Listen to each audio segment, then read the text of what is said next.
Simplement conserver ses poids. Welcome dear rockers. आज हम लेकर आए हैं एक अलग किस्म की movie the lion women. Movie की शुरुआत में गत्सब नाम का आदमी एक कमरे के बाहर बहुत ही टेंशन में इंतजार कर रहा होता है, क्योंकि अंदर उसकी पत्नी रुथ की डिलीवरी हो रही है। बच्ची पैदा होती है तो डॉक्टर और नर्स उसको देखकर बहुत चौंक जाते हैं। कुछ ही देर में रुथ मर जाती है और गत्सब अंदर आता है। बच्ची को देखकर गत्सब डॉक्टर से पूछता है इस हालत में ये कितने दिन जिंदा रहेगी। डॉक्टर कहता है कि ये प्रीमेच्योर बच्ची है, लेकिन इसकी जान को कोई खतरा नहीं है। नर्स ये भी कहती है कि इसके बाल जल्दी झड़ जाएंगे, लेकिन गत्सब एकदम मायूस होकर कहता है ये इंसान नहीं किसी मॉन्स्टर की बच्ची लगती है, मुझे ये बच्ची नहीं चाहिए, आप इसे कहीं और लेके चले जाइए। तभी नर्स मिसेस बर्गरसन कुछ दिनों के लिए बच्ची की देखभाल करने को तैयार हो जाती है और गत्सब भी मान जाता है। अब रुथ के फ्यूनरल में सभी गत्सब से पूछते हैं कि तुम अपनी बच्ची कब दिखा रहे हो और तुम अपनी बच्ची का नाम क्या रखने वाले हो, लेकिन गत्सब नाम रखने के मूड में बिल्कुल नहीं होता। तभी किसी के सुझाव पर वो बच्ची का नाम इवा रख लेता है। फ्यूनरल में तो लोग तरह तरह की बातें करते हैं कि बच्ची में लगता है कोई खोट है, तभी वो उसको छुपा कर रख रहा है। घर पर मिसेस बर्गरसन इवा का बहुत अच्छे से ख्याल रखती है और अब बच्ची का जरा क्लोजअप में दिखाते हैं तो पता चलता है कि गत्सब इतना परेशान क्यों है। बच्ची के शरीर में इतने ज्यादा बाल हैं कि वो इंसान नहीं लगती। गत्सब डॉक्टर से पूछता है कि इवा के शरीर के बाल कब जाएंगे, लेकिन डॉक्टर्स के पास इसका कोई जवाब नहीं होता। फिर वो इवा के लिए एक full time care taker arrange करते हैं जिसका नाम हना है। वो सिर्फ 17 साल की है और एक आदमी उसको धोखा देकर भाग गया है। इस वजह से उसके पेरेंट्स ने भी उसको घर से निकाल दिया। अब इस सिचुएशन में उसे इवा को संभालने का काम दिया जाता है और गत्सब के घर में उसको एक कमरा भी दिया जाता है। तब मिस बर्गरसन इवा को लेके आती है और उसको देखते ही हना एकदम कंफ्यूज हो जाती है। मिस बर्गरसन कहती है कि ये बच्ची जैसी भी है तुम्हें इसका अच्छे से ख्याल रखना है। ये कहकर वो चली जाती है। कुछ देर बाद एक आदमी आकर पूछता है कि स्टेशन मास्टर गत्सब कहाँ पर है। हना बताती है कि वो लाइन इंस्पेक्शन करने गए हैं। तभी बच्ची को देखकर वो आदमी भी चौंक जाता है और जाते जाते एक प्रेस रिपोर्टर को इवा के बारे में बताने भी लगता है कि बच्ची का चेहरा बालों से भरा हुआ है। फिर क्या था, रिपोर्टर अपने पेपर में छाप देता है कि टाउन में एक अजूबा पैदा हुआ है। अब न्यूज पढ़कर गत्सब और परेशान हो जाता है, क्योंकि अब लोग उसके सामने ही इवा के बारे में अजीब बातें करने लगते हैं। वो घर आकर हना को डांटता है कि बच्ची को हाथ में लेकर उस आदमी से मिलने की क्या जरूरत थी। अब लोग इवा को देखने गत्सब के घर के बाहर इकट्ठा हो जाते हैं। हना गत्सब को बताती है कि इवा को ताजा हवा की जरूरत है। इस तरह अंदर पड़े रहने से वो ना तो ठीक से दूध पी पाती है और बहुत ही कमजोर भी हो गई है। इस पर गत्सब उसे परमिशन तो दे देता है, लेकिन कहता है कि तुम उसी वक्त इवा को बाहर लेके जाओगी जब सड़क पर कोई नहीं होगा और भीड़ भाड़ वाली जगह से तो हमेशा उसे दूर रखना, वरना लोग उसका तमाशा बनाकर रख देंगे। हना बताती है कि आज इवा मुस्कुराई थी और आप इसे अपनी गोद में लेंगे तो वो और मुस्कुराएगी, लेकिन ना, वो साफ इनकार कर देता है। कुछ दिनों बाद गत्सब को हेल्थ बोर्ड का लेटर मिलता है जिसमें इवा की हेल्थ कंडीशन का पता चल चुका है और वे इवा को एग्जामिन करना चाहते हैं। लेटर में लिखा होता है कि इस तरह की हेल्थ कंडीशन पिछले 400 साल में बहुत ही गिनी चुनी लोगों में हुई है। अब अगले दिन डॉक्टर स्ट्रम आता है जो इवा को देखकर दंग रह जाता है कि ये क्या चीज है। गत्सब पूछता है कि इस कंडीशन का कोई इलाज बताइए सर, पर डॉक्टर स्ट्रम कहता है कि इसका कोई इलाज नहीं है और ये पूरी जिंदगी ऐसी रहेगी। फिर इवा की एक फोटो ली जाती है। इस तरह समय बीतता है और 1919 में इवा 7 साल की हो गई होती है, लेकिन अब भी वो घर में बंद है और बाहर मजे से खेलते हुए बच्चों को देख रही होती है। वो अपनी माँ का फोन देखती है और सोचती है मैं अपनी माँ से कितनी अलग दिखती हूँ। फिर वो बाहर एक एयरशिप को देखती है, लेकिन गत्सब उसे बाहर झांकते हुए देखता है और पनिशमेंट के तौर पर उसे अलमारी के अंदर बंद कर देता है। अब अगले सीन में हना और इवा बातें करते हुए क्रिसमस ट्री को डेकोरेट कर रहे होते हैं, लेकिन गत्सब आकर दोनों को चुप करा देता है। फिर गत्सब अपनी पत्नी की कब्र पर जाता है और यहाँ इवा अकेली होती है और अपनी माँ के बारे में बहुत सोच रही होती है। रात को डिनर करते वक्त इवा अपने पिता से कहती है मैं क्रिसमस ट्री पार्टी में जाना चाहती हूँ, लेकिन गत्सब साफ मना कर देता है। जब हना वापस आती है तो वो गत्सब को कन्विंस कर लेती है कि उन्हें इवा को पार्टी में ले जाना चाहिए। फिर दोनों इवा के लिए कुछ शूज, सिल्वर बकल्स और कपड़े लेने जाते हैं। फिर इवा के लिए एक खूबसूरत रेड ड्रेस बनवाई जाती है जिसमें इवा बहुत ही क्यूट लगती है। हना कहती है तुम तो बिल्कुल प्रिंसेस लग रही हो और तब पहली बार इवा स्माइल करती है। तीनों मिलकर पार्टी में जाते हैं। इवा को पहली बार देखकर सभी हैरान होते हैं, लेकिन सब कुछ ठीक चल रहा होता है। सभी बच्चे उससे फ्रेंडली तरीके से बात करते हैं। फिर एक मैजिक शो होता है और इवा दूसरे बच्चों के बीच जाकर बैठ जाती है। तभी मैजिशियन उसके पास आता है और उसका मजाक उड़ाने लग जाता है, लेकिन इवा भी कम नहीं, वो उसकी पोल खोल देती है और कहती है ये जादूगर नहीं, फ्रॉड है, ये बैग के अंदर से अंडे नहीं बल्कि पत्थर निकाल रहा है। ये कहकर वो मैजिशियन पर उसी का पत्थर फेंक देती है। इसके बाद गत्सब इवा और हना को लेकर घर लौट आता है। अब इवा फिर से घर में बंद पड़ी है और एकदम चिढ़ जाती है और चीजें तोड़ने लगती है। और फिर हमेशा की तरह गत्सब उसे अलमारी में बंद कर देता है। तभी ईवा को अलमारी के अंदर मैथ्स के कुछ इक्वेशन नजर आते हैं। अगले दिन गत्सब कुछ खूबसूरत स्केचेस बना रहा होता है और ईवा उसको अपना एक पोर्ट्रेट बनाने को कहती है, लेकिन वो कहता है मेरे पास टाइम नहीं है। तभी ईवा खिड़की से एक आदमी को देखती है जो ट्रेन स्टेशन में काम कर रहा होता है। इसका नाम स्पार्की है। एक दिन तो ईवा हिम्मत करके स्पार्की से बात कर ही लेती है और उसको एक ट्रेन की पिक्चर देती है जो उसने खुद बनाई थी। ईवा पूछती है आपका नाम स्पार्की क्यों है? तो स्पार्की कहता है मेरे बाल चिंगारी की तरह चमकते हैं इसीलिए। इस तरह दोनों की दोस्ती हो जाती है और स्पार्की ईवा को मोर्स कोड सिखाता है। लेकिन जैसे ही गत्सब उस तरफ आता है तो ईवा छुप जाती है। फिर स्पार्की ईवा को एक लेटर भेजता है जिसमें मोर्स कोड अल्फाबेट होते हैं। धीरे धीरे ईवा मोर्स कोड सीखने लगती है। अब अगले सीन में गत्सब अपने फ्रेंड्स के साथ डिनर कर रहा होता है, लेकिन पीछे से ईवा टेबल पर अपना मोर्स कोड प्रैक्टिस कर रही होती है। वो बताती है कि मैं टेलीग्राफ ऑपरेटर बनना चाहती हूँ। जब गत्सब के फ्रेंड्स चले जाते हैं तो वो ईवा को अलमारी में बंद कर देता है।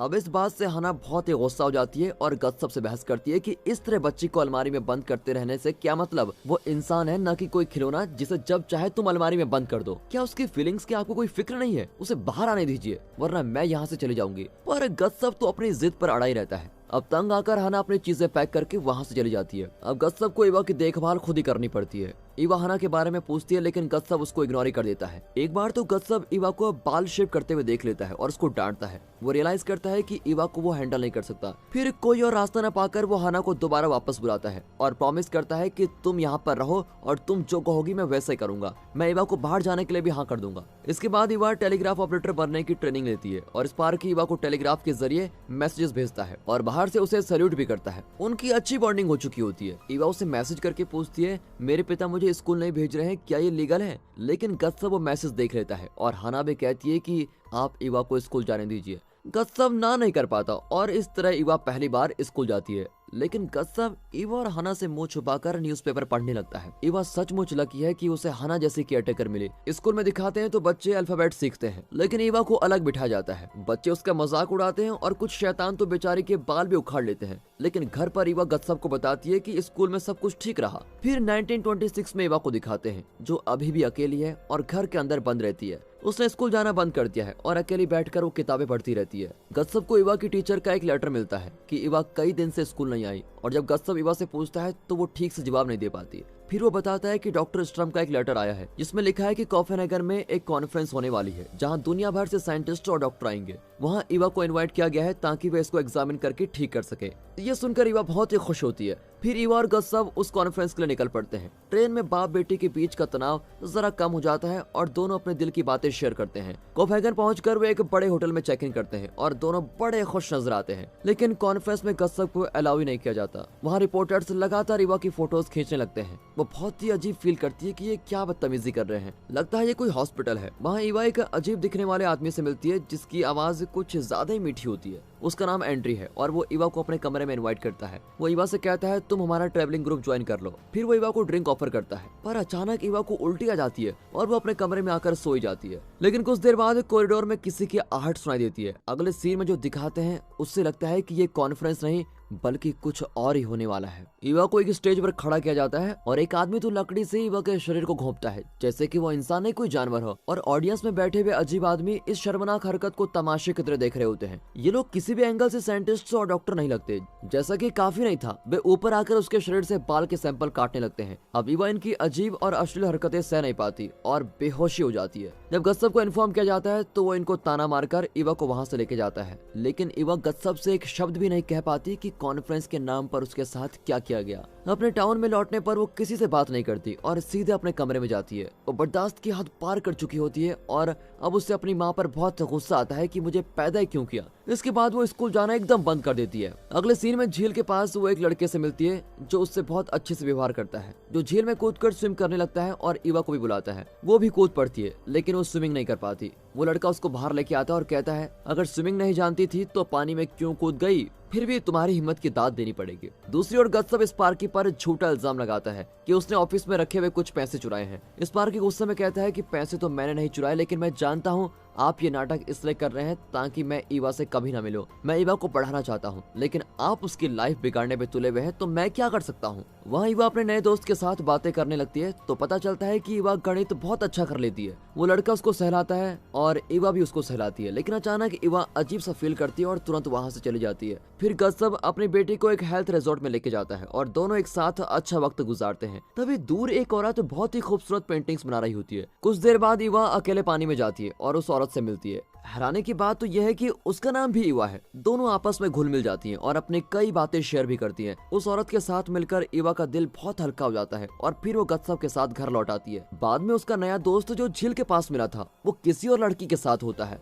और ये देखकर वो बहुत दुखी होती है और तुरंत घर लौट आती है। लेकिन तब पता चलता है कि स्पार्की टाउन छोड़कर जा रहा है। ईवा गत्सब पर चिल्लाती है कि आपने स्पार्की पर झूठा इल्जाम लगाकर उसे क्यों भेज दिया, आखिरकार आप चाहते क्या हैं। ईवा स्टेशन जाकर स्पार्की को रोकने की कोशिश करती है, लेकिन बहुत देर हो चुकी थी। स्पार्की चला जाता है। इस तरह बार बार ईवा का दिल टूटता रहता है। अब ईवा का बर्थडे आने वाला है और गत्सब उसको एक वैरायटी शो में लेके जाता है। तभी शो का होस्ट आकर कहता है कि इस शो में आप अजीब इंसानों को देखेंगे। फिर एक जॉइंट ट्विंस को दिखाते हैं जो कई म्यूजिकल इंस्ट्रूमेंट्स बजाती हैं। फिर एक बहुत ही लंबा आदमी आता है और उसके बाद एक लड़की आती है जिसका शरीर बालों से ढका हुआ होता है। गत्सब बहुत ही गिल्टी फील करता है कि वो अपनी बेटी को इस घटिया शो में लेकर आया, लेकिन लगता है ईवा इसको एंजॉय कर रही है। अब शो के बाद होस्ट गत्सब से मिलता है और कहता है कि आपकी बेटी भी हमारे शो में भाग ले सकती है। गत्सब उसे गाली देकर बाहर निकाल देता है, लेकिन ईवा उस शो के होस्ट से मिलती है और कहती है मैं आपके ग्रुप को ज्वाइन करना चाहती हूँ। फिर ईवा उस लड़के से मिलती है जिसके शरीर पर बहुत ज्यादा बाल होते हैं। अब घर पर हना को ईवा का एक लेटर मिलता है जिसमें लिखा होता है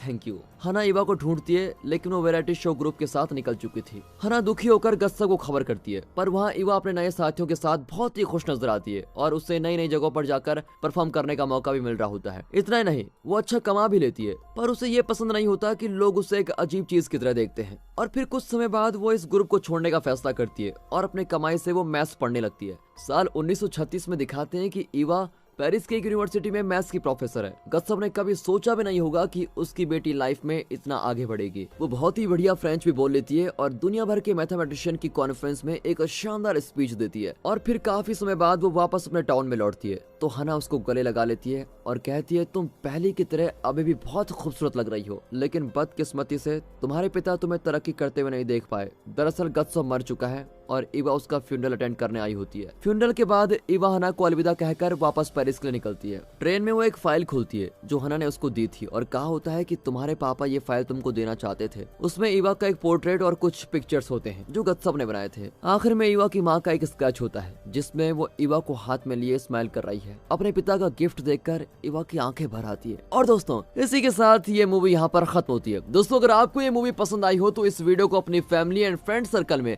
जरूर शेयर कीजिए। बाकी दोस्तों, मिलते हैं अगली ऐसी मजेदार मूवीज के साथ। तब तक के लिए गुड बाय, अपना ख्याल रखिए and finally thanks for watching.